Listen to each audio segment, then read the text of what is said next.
Hey guys, Karen for Vampire Diaries, Season 7, Episode 14, Moonlight on the Bayou, and obviously I was hyped for this episode. I mean, probably in a while. I haven't been as excited for the Vampire Diaries lately, and that's understandable because you guys know I haven't really been a fan this season. If I had to rank Vampire Diaries seasons, this is by far my least favorite, I have to say. I mean, Season 6 wasn't that great either. There were definitely some things in Season 6 I wasn't a huge fan of, but this season hasn't really been all that great. We've had mainly, like, only 3 really good episodes, and you can understand why I wasn't really looking forward to it. Because of the fact that this was promoted to be, the 2-hour crossover with this in the originals, I was really looking forward to this episode. And you guys can probably understand why at first I was a bit disappointed by this episode. I was. If you guys notice on Twitter, you guys know how I rank every show I watch because of the app TV show tracker. I rate this episode 3 out of 5. So, but then I really thought, is it really a bad episode, or was it just that there wasn't as much of the crossover?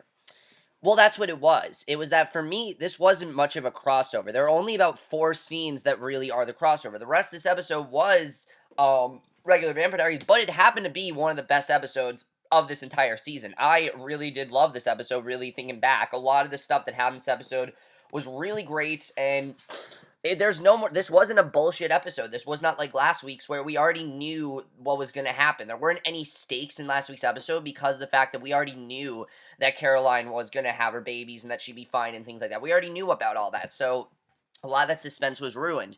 This episode, however, I thought was very strong. I really loved the majority of this episode. Let's just get into this episode because there were a lot of really great things about it, and this is definitely the Vampire Diaries that I want to see every week. And I know probably next week we're going to get back to bullshit, but I don't know. After this episode being so strong, I don't know. Maybe this was a really strong episode for me, but let's just get into it. So we start off with the only flash forward in this episode, which this was kind of interesting, definitely, to see where this is going to go. My main complaint is that we didn't really get enough of this flash forward. We see 3 years from now, Caroline brings the twins to a bar and asks the bartender where Klaus lives. The bartender says that Klaus is gone and he hasn't been seen or heard from in 3 years, and Caroline's pretty stunned. So, Julie Plex said that this is kind of a clue as to how Season 3 is going to end. If Season 3 of the originals ends with Klaus going into exile, that could definitely be very interesting. I definitely feel that that's where we're headed, that he's going to end up going to exile, no one's going to know where he is, and that's very interesting. However, maybe there's more to it. I'm not really sure, but I like they didn't show any more of the flash forward because obviously they don't want to ruin the original Season 3, so that makes sense. But a lot of people are thinking that this is kind of foreshadowing that Caroline is going to end up on the originals because this is supposedly, a lot of people are saying, the last season of Vampire Diaries, which it probably is because of the fact that Nia Dobrev and Ian Somerhalder are all of a sudden back together. So maybe this is going to be the last season. I'm not really sure, but we see Stephanie's on the run. Valerie gives him directions to a safe house with a magical disruption spell so Rayna's sword can't track him there. And I gotta say, Rayna, I really think we saw how menacing Rayna really is. And that was something I wasn't a fan of last week. And this episode, I really think they showed how menacing she can be. He says he pulled over to buy a charger. Valerie says he can't stop moving, but his phone dies and he doesn't hear her. And Rayna raves down the road in a motorcycle. The cashier brings him up, and he sees Rayna getting off her bike on the security camera. She throws the sword. He blocks the door with the ice chart and speeds away.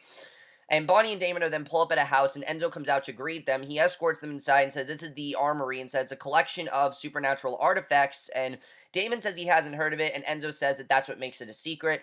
Damon asks about how they can save Stefan, and Enzo says that they recruit him to take down Rayna. And Bonnie asks why he cares, and he says that they have something he wants. He says they kidnapped him 4 months ago, and a woman named Alex made him an offer. And we start to see more of what's going on with Enzo in this episode, which was something I did like, because I really didn't know what was going on with Enzo, and I think this episode really made it more clear. Alex says he might want to know who his family is since he's an orphan. She tells him they know everything. He says that that's when he started working for them. He says they need to get Stefan here, and then the Armory will trap her, and basically that's what their plan is. But obviously, Stefan's on the run right now, so that's not going to work. So Damon and Bonnie swap looks, then agree, and of course they don't know where Stefan's gone to, they just think that they need to get to him. So Alaric comes, talks to Caroline, and says he's moving to Dallas today, which I like that we got back into this, because it did seem like something that we kind of got away from, but I like that we got back to in this episode, because it's one of the more interesting plot points. I mean, is she going to go to Dallas? He says everything's changed when he saw their faces. Alaric says it's not about Rayna, but his promise to Joe that they would leave town, and he wants to keep that promise, even though, Joe's not around, these are her babies, and of course they end up in Caroline. So he wants to take the babies to Dallas, but of course that's not going to really work if Caroline doesn't go with him. So Caroline says traveling with two kids is impossible given driving two. He says he hired a nurse to come along. Caroline says the nurse he hired is a professional boyfriend texter, and she tells him to use her instead. And she says that she's healed already and can use distraction to keep her mind off Stefan, because obviously she's concerned where Stefan is, and there's a lot that's showing that I think Stefan and Caroline, we know, are doomed. We know they're not going to stay together because we know something happens in these, this flash forward that gets these two to break up. We know that's going to happen, and I definitely think they're starting to foreshadow that this could be the end for them.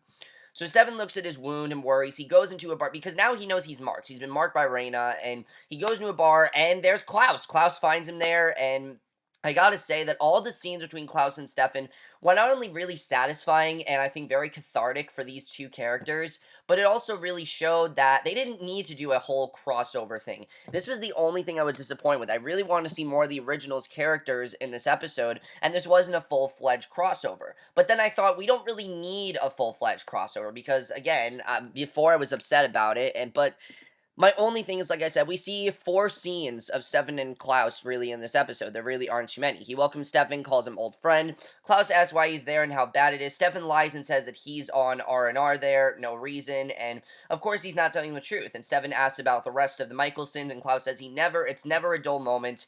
Damon calls, Stefan ignores it because he just wants to get away. He doesn't want to have to deal with all this drama. This is kind of just him trying to get away, being by himself, and Klaus mentions locator spells, and Stefan says he knows Klaus gets family drama. Klaus calls over the bartender Sylvia and says keep him in booze. And what I liked about these scenes between Stefan and Klaus, that a lot has changed for both of these characters. Klaus is not this menacing villain that Stefan last saw him as. And of course, season 4 of the Vampire Diaries, he started to change, definitely.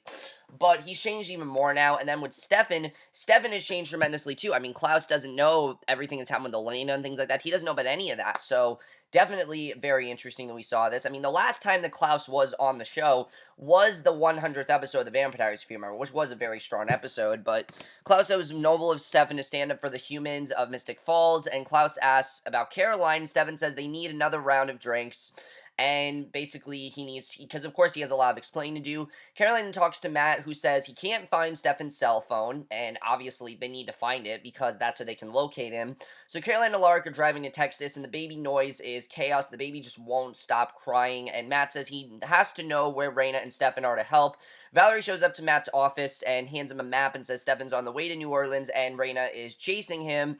And Matt says the irony is that he needs her help because she killed all the sheriffs, and Valerie says that she kept Caroline alive and is trying to keep Stefan alive too. And Nora finds Mary Louise at a convenience store. And oh god, Nora and Mary Louise, let me just talk about them. They weren't terrible in this episode. I didn't think that they were that bad. I didn't think they didn't do too much with them here, so I can't really complain because they didn't do too much with them, but still don't like their characters. You guys know that. So she finds Mary Louise at a convenience store shopping for food. Mary Louise rants about the huntress, and Nora says at least they're together and are starting over. And she hands her a ring pop and slides it onto her girlfriend's finger. They kiss and talk about exploring the world, but then Alex and the Armory take them down, and it's a very good scene, actually. I like that they are actually concerned about the huntress, and honestly, I do feel bad for them, and Alex says it's sweet that they're trying to embrace technology, but can't understand tracking, and Valerie tells Damon that the Armory is a black hole of lies, and Valerie says that they will risk Stefan's life and tells him to shut up and stop making things worse, and she also tells him about St. James Infirmary, which is a safe house, and Bonnie asks Enzo about what the Armory knows about his background. He says he was sent to a warehouse at the age of 4, and he says by 14, he was on the streets and dead at 27. He says that was his human life. So, he says he confronted himself, lived on scraps, and fought disease. He says that the Armory will give him answers, and he'll do what it takes to get them. Damon says Stefan didn't renew the minutes on his phone. Enzo blocks them as they start to go. And honestly, this is probably the most interesting stuff we've had with Enzo since he was introduced. I mean, since Enzo's been introduced on the show, he hasn't been the most interesting of characters, but if you remember the episode where he was introduced, Man on Fire, he was an extremely compelling character, and I think this is probably the most interesting stuff we've had with him since then, honestly. So Damon says Enzo's a liar and a trickster. He says Valerie told him the Armory is shady, and they don't really trust him because they know the Armory is very dangerous, and Enzo shoots him, knocks Bonnie out before they can leave. Damon wakes on a gurney. He looks around groggily. He sees Tyler lying on the next gurney, knocked out, and Enzo says Tyler has been in a coma since Damon attacked him. He says Tyler made contact with the Armory back when he was a hunter, and he says Matt and Tyler were trying to get the Armory to put him away for good, but now he works for him. And Enzo says they're just keeping Tyler there until his werewolf transformation, which we haven't seen Tyler transform in a while, so I thought it was interesting that they brought this up, and he says, it takes effect and then he's good. Enzo leaves Damon locked in with him and tells him it's a full moon tonight, and you know how dangerous it's going to be, because we know when Tyler's a werewolf, he can't really control himself, and Bonnie wakes on a couch with Enzo talking to her. He tells her if not for the Armory, Tyler would be dead thanks to Damon. He says he locked Damon in a room with Tyler and said it's a full moon. He says her bestie better give up Seven's location or he'll be dead. Bonnie chants, and nothing happens. So, obviously, this isn't going to work. Enzo says that he injected her with the toy of the Armory, and she's on magical timeout right now. So, you can tell that Enzo definitely has this all planned out. He knows what he's doing, and basically, Tyler dozes in his coma while Damon stares at him because he doesn't know when he's going to wake up. He is terrified. He knows what Tyler can do, and I like seeing this. I mean, we saw this vulnerable side of Damon, and especially the way they've been writing Damon lately, I really like the way this was done. Damon tries to break through the door, nothing. He punches the glass again, nothing. He's trying to get out of there, obviously, because he's terrified. Tyler's eyes then open, and he looks around. He spots Damon, says his name. Tyler asks what's going on. Damon says the good news is, Tween Wolf, you're about to get revenge on me, which I thought was a pretty funny line. And Alaric and Caroline then stop at a diner, and he gets the babies to sleep, and Caroline says that she has been ranking possible nannies, and one of the babies starts to wake, and sorry about that, guys. My camera just, froze out of nowhere, but I'm gonna continue. That was very strange, but let's just get back into this episode. Basically, we see Alaric takes Elizabeth to walk around, then Jody wakes too, and basically, Damon then tries to tie Tyler down, but he says it won't help once he turns. Damon says it's taking all his willpower not to send him to doggy heaven, and Tyler asks why not. Damon says that he knows Elena is alive, and Damon shoves a syringe of knockout juice in his arm, says good boy, dream of milk bones, and he conks out for a second, but then Tyler's eyes open, and it looks like the change is starting, which obviously Damon's really worried about, and this was really intense, I gotta say. Bonnie then hits him upside the head, then shoots a dart into him then to knock him out. She uses his hand to open the door so she can get out, and I love seeing Bonnie rescue Damon. It was awesome to watch. I just love seeing that. You guys know one of my favorite parts. One of the strongest things in this season, in my opinion, has been the friendship between Bonnie and Damon. It's worked so well, and I love it.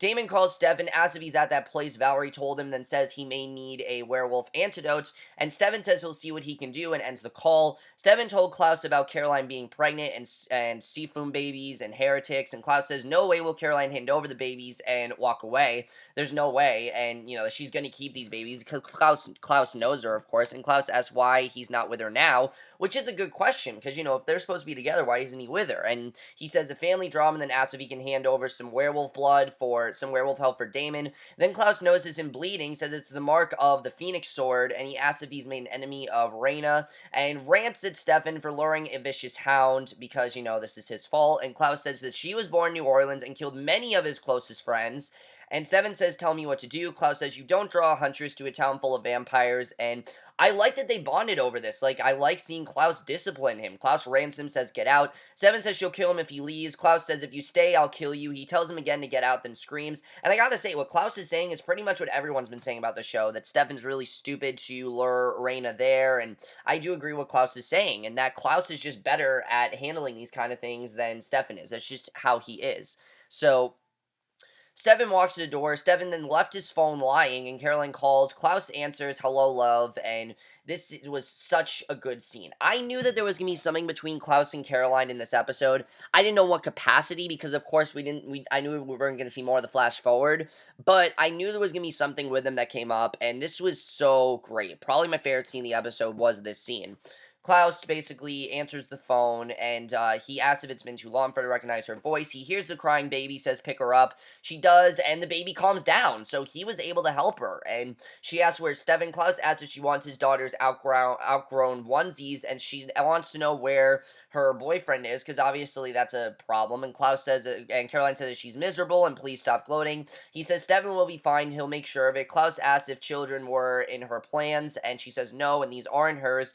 Klaus says his family challenges the bounds of his sanity and finds inventive ways to torture him, but makes him truly happy. Klaus says it's okay to love what you can't explain. He says he's sorry about her mother. He says he knows that she would have loved to see her with these babies, and it's a really nice scene. I like seeing Klaus actually really care about her. It was a really touching scene here. Caroline says the baby's sleeping. Klaus whispers, says we mustn't wake her, then says goodbye. He ends the call, and you can tell this is actually something I think Caroline really needs. She needed someone who tells her you can do well with these babies and don't worry about it. It was a really touching scene. And I don't know if they're foreshadowing that Caroline's going to end up on the originals, but I don't know. These two have always had fantastic chemistry, and I'd love to see these two together. If the Vampire Diaries ends and Caroline's up on the originals, that would be awesome, and I'd love to see these two get together because they just work so well together. I'd love to see something happen between these two because, like I said, they just work so well. So, we then see Tyler struggling while Damon beats at the windows. Tyler says just tell them where Stefan is, but Damon says his brother takes bullets aimed for him. Tyler breaks his restraint, says he's going to turn and tear his throat out, and that will end it. Bonnie's there, tries to open the door. She says Enzo blocked her magic. He says you need Enzo's hand, and he says hurry up or Tyler will eat him. Bonnie takes an axe, says this is what happens when you make enemies. She tells him she would have made a better friend, and hacks off his hand as he screams, and she basically had to do that because obviously she had to protect Damon. So Stefan calls Valerie, says he lost his phone. He says he's back on the road and Damon needs his help. Valerie says go back. Matt reports to Valerie and that there's a speeding motorcycle going east on 90, and obviously they know that that is Rayna, and that's where Stefan is too, and Stefan's out of cell range as he pulls over. He sees an arrow in his tire. Rayna's there, shoots him twice with her crossbow, then comes in with her sword. She kicks him down, then tries to stab him. They fight as the blade slips closer. Klaus is there, kicks her off him, then helps Stefan up. Klaus says that she's out for now, but Stefan wants to take her down, and Klaus says that they're in wolf territory and says, let's go. He zips away, Stefan looks around, then follows, and Tyler tells Damon he won't last 60 years without screwing up, and he basically tells Damon if he opens the door, he'll just kill Bonnie, so obviously he doesn't want that to happen, because, you know, he knows what could happen if he did that, and, basically Tyler says their friends will keep trying to save Damon until they all die. Damon tells Bonnie no. She says she won't let him die in her, but Damon says it's his mess, and Tyler shifts. Bonnie opens it. She tries to stop Tyler. She's injured horribly. Damon says, get out of here before I kill you.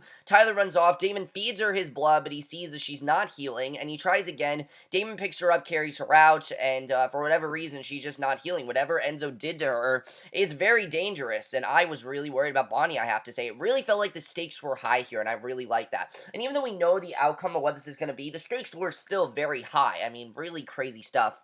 So Enzo wakes to Alex, staring at him on a gurney. His hand is bandaged and he sees blood on the glass. She says she found that hand and thought it might be wanted. He says he's done working for her, and Alex says that they just needed him to prove himself. He says 4 months that brought him nothing, and he rants. He says he has no answers, no family. Alex says his father founded the Armory and he lived and died there. She says this place is his birthright, and she says she didn't know she had family either. And Alex says her name is Alexander St. John. She says she's his family, and Caroline tells Alaric that the girls are asleep, the furniture's on the way. They eat. She asks if he looked at the nanny list. He says he set up an interview with her first choice, and she offers to compel her to lower her fee. He says it's good. Caroline says her work here is done. Caroline says she'll stay the night if that's okay to make sure things are okay. Alaric says stay as long as you want, and she smiles, and, it's a nice scene. Again, I think these two work well together. Am I saying that these two should be in a relationship? No, but you can tell that they are bonding well, and I like seeing that. I like that there's really no tension between these two. It's just something that's good to see. There's no forced drama. It's just things are good between them, and I like that. So, Bonnie's at the hospital, and Damon sits at her side holding her hand. He says, go ahead, ignore me. He says, once the stuff Enzo gave her is out of her system, he'll heal her. Then he tells her that she's his friend and his best friend. He says if she died, he would have years of guilt and self-loathing. He says he doesn't want to drink in a new drinking buddy. He says neither she nor Stefan are supposed to die for him. Damon says it all ends tomorrow, and, Klaus is then with Stephanie, asks if Stefan loves Caroline. Stefan asks if Klaus has feelings for her, and it was a night. By the way, I really did like this scene between Damon and Bonnie. It shows that at the end of the day, they do really care about each other, and I like seeing Bonnie injured. I mean, I don't like seeing Bonnie injured, but I like seeing Damon tend to her. I mean, just a really nice scene between these two. One of my favorite parts of the show by far. Klaus is then with Stefan. He asks if Stefan loves Caroline. Stefan asks if Klaus has feelings for her, which is a good question because he acts like he does. And Klaus asks if he was protecting Caroline, but Stefan says he was shielding Damon. And Klaus says that let Caroline go, then says he spent an eternity watching Elijah sacrifice relationships for her, and that he should just let her go. That there's no point in keeping her around, and Klaus says he's not putting him on a train. He's taking him to see a witch about his Rayna cruise problem. You know that witch is going to be Freya, and that's how the episode ends. And overall, guys, like I said, a really great episode. I was surprised by how much I really liked this episode, but I thought this was a very strong one. I mean, you really do see the bonding between Klaus and Stefan. Really good stuff there. A good way to start. And definitely the originals does a lot more with Stefan, which I was a bit worried about. Like I said, when I first watched the episode, I was disappointed because I don't think we got enough of Klaus and Stefan, but that really did make up in the originals, which we will get into that. But overall, like I said, a very strong episode. I like seeing Klaus and Caroline. Do you think that Klaus is still in love with Caroline? I honestly think he is. I really think that that's something that will always be there. He'll always care about her. You know, she's one of his sire, is part of his sire line, so he'll always feel this deep connection towards her, whether it's love or not. So, and they do bring that up in the originals, which I thought was very good that they brought that up. I overall really did enjoy seeing that. But then this whole thing with Bonnie, I like seeing Damon care for Bonnie. I think it's a really good scene. Of course, I like seeing that. But what has Enzo done to her? I mean, what he's done to her obviously is very dangerous. He's made her basically human, where she won't heal. She has no powers right now. How is she going to get her powers back? We'll have to see. That's going to be very interesting. And then Enzo in the armory. I understand why Damon doesn't trust him. I mean, it really doesn't seem legit, and it seems like there's definitely more going on with Enzo than we think, and that definitely makes me very interested in seeing what's going to happen there. Rayna is after Stefan. How are they going to neutralize her? We'll have to see what happens there. I mean, they really showed how dangerous Rayna really is. She's going after Stefan. I mean, it really is dangerous what's going on there, so we'll have to see if they are able to tear her down, because it doesn't seem like it's going to be easy to do, and definitely it's going to be something that's harder for them. No Penny in this episode, I realized, but I understand why Penny's not here. Matt obviously had more to do that didn't have to do with Penny, so I can understand why she wasn't there. But Penny, we're definitely going to see her again, I'm sure. I'm sure we're going to see more of Penny. But I like seeing Caroline and Alaric, like I said, bonding. I like that they're not each other's throats. I like that this isn't a tense thing going on between them, because that would be unnecessary. You don't need everything to be crazy between these two. You can just have things be nice, and I like seeing that. I thought that was very strong. But overall, guys, I loved this episode. Very strong stuff overall. One of my favorite episodes of the season, without a doubt. Tyler as well. When he's in werewolf form, I mean, that is very dangerous, and you can understand we haven't seen werewolf form in a while. But overall, guys, let me know if you guys saw this episode. By far, one of the strongest episodes of the season. Really did enjoy it. Of course, I have more to say about the originals, because the originals had so much more going on, but this was still a very strong episode, especially after so many episodes of just not being as interesting as they could be. This episode was really great, and I definitely did really like seeing that. I thought that was really good. I know what you guys saw this episode. We'll see you guys in the next one, which of course will be for the originals crossover with the Vampire Diaries, and we'll see you guys. By the way, guys, I forgot to say, I'm fine with I was completely fine with them just having Stefan be, you know, in the background. I was completely fine with that. Well, having Klaus be in the background, having a few scenes with that. Like I said before, I was focusing on just, you know, was this a strong enough crossover? And that's not really what's important. Is was it a good episode overall? Because a crossover can sometimes detract from the main storyline. And in this, I really didn't think they did that at all. I really felt this was a very strong episode. I definitely really loved that. Let me know what you guys saw this episode. Like I said, one of my favorite episodes of the season by far. And we'll see you guys in my next, which will be for the originals. And we'll see you guys for that. Okay, bye.